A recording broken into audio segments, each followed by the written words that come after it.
Savunma sanayi ülke güvenliği kadar sağladığı katma değerle ekonomik kalkınmaya da öncülük ediyor. Bu bağlamda son yıllarda ülkemizin savunma sanayinde yerli ve milli üretimlerdeki başarısıyla gurur duyuyor ve bu başarıda emeği olan herkese teşekkür ediyoruz.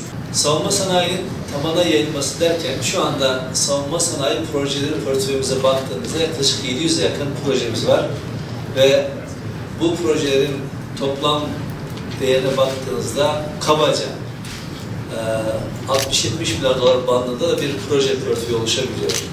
Tabii bu projelerin bir kısmı kararlaştırılmış, bir kısmı kısmen yürüyor. Mesela Milli Marif Uçak projemiz aslında 8-10 milyar dolara varan bir proje olmasına rağmen sadece bir kısmına başlamış durumdayız. Diğer para kısmının ayrılması devam edecek. Bu rakam bunlar dahil diye düşünüyoruz. Kısacası ana yüklenicilerimize getirdiğimiz mecburiyetler ve yükümlülükler arasında sanayinin tabana yayılması bir gereklilik olarak duruyor. Ama bugün baktığımızda manzara olarak savunma sanayinin Ankara'ya yoğunlaştığını görüyoruz. Tabii belirli bir temelin olması önemli ama Türkiye'nin çeşitli yerlerindeki kabiliyetlerin kullanıldığını görmek ve kaynakların israf edilmesine engel olmak da çok önemli. Bu bakımdan çeşitli illerimize gidip modeller geliştirip oradaki yetkinlikleri tespit edip bir katma değer oluşturmaya çalışıyoruz. Bu anlamda hem endüstriyel yetkinlikleri değerlendirmek, yetenekleri ortaya çıkarmak amacıyla hem de akademisyen ve bilimsel anlamdaki araştırma kabiliyetleri ortaya çıkartmak amacıyla envanter çalışmalarımız devam ediyor.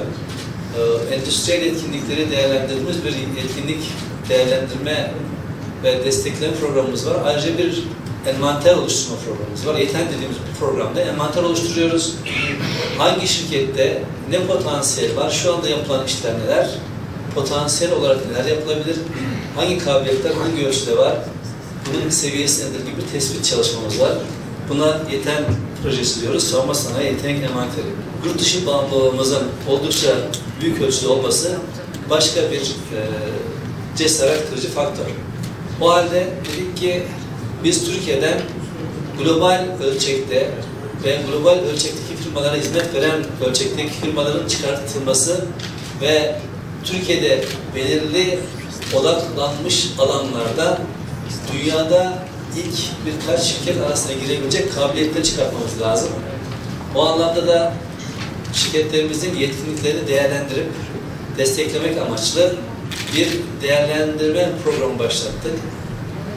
Muhtelif denetçileri çeşitli alanlarda eğitip şirketlerimize gönderip oradaki sistemi analiz edip varsa eksik gedik noktaları tespit edip onların giderilmesiyle ilgili neler yapılabilir, nasıl destekleyebiliriz şeklinde bir program başlattık. İlaveten gerekli test ve kalifikasyon veya sertifikasyon süreçleri için eğitim, altyapı, organizasyon, yazılım gibi konularda eksiklikler varsa bunların giderilmesiyle ilgili de tedbirleri almak konusunda bir yol haritası oluşturmak amaçlı EYDEP programını başlattık.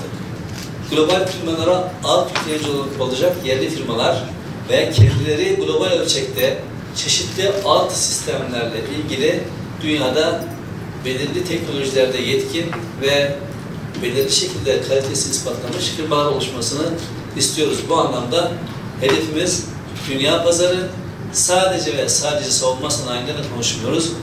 Bahsettiğimiz alt sistemlerin birçoğu havacılık olsun, otomotiv olsun, deniz sistemleri olsun, kara sistemleri olsun bir dizi alanda hizmet görebilecek unsurlardır. Aynı zamanda Türkiye'de bir milli kurumsal kaynak yönetimi programı hamlesinin başlatılması gerektiğine inanıyoruz.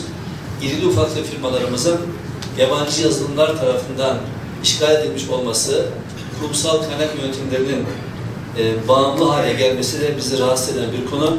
Sanayi Teknoloji Bakanlığımızla beraber burada da adım atmayı düşünüyoruz.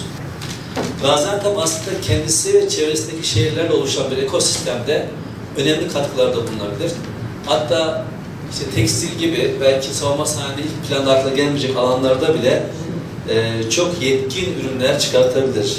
İşte deri ve tekstil konuları aslında biraz derin düşündüğünüzde kimyasal, biyolojik, radyasyona karşı bir tekstil ürün üretilmesi veya operasyonda çok daha konforlu veya bazı teknolojik unsurlar içeren ayakkabıların yapılması, deri ürünlerin olması gibi şu anda ilk planda savunma sanayi olarak düşünülmeyen alanlarda bile çeşitli sektörler çıkabilir. Burada da öncülük edecek inovatif ürünlerin çıkartılması Türkiye'de ve dünyada öncü sektörler ortaya koyabilir. Bu anlamda da bence aklımıza gelmeyecek alanların da gündeme gelmesi söz konusu.